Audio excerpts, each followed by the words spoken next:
Kapansin-pansin ang biglang pag-angat ng presyo ng shares ng ABS-CBN Corporation matapos itong tumaas mula 3,760 pesos patungong 4,280 pesos kada share sa stock market. Ang naturang paggalaw ay agad umani ng atensyon mula sa investors at market analyst dahil sa laki ng itinaas nito sa maikling panahon.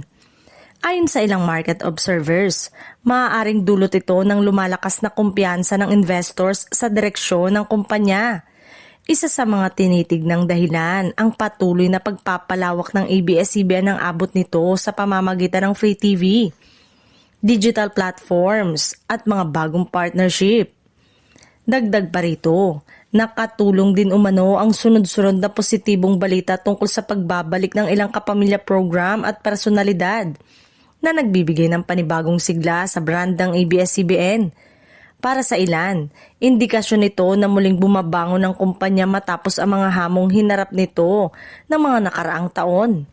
Bagamat likas sa stock market ang pagbabago-bagong galaw ng presyo, ang pagtaas ng ABS-CBN shares ay binibigyang kahulugan ng marami bilang senyales ng renewed optimism at mas matibay na pananaw ng investor sa hinaharap ng kumpanya.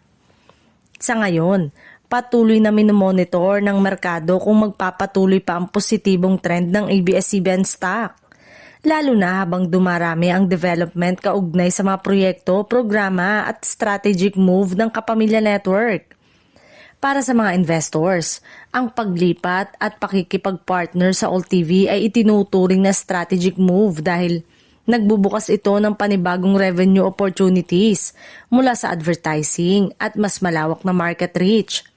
Dahil dito, inaasahan ng ilan na mas lalakas pa ang kita at brand presence ng ABS-CBN sa mga susunod na buwan.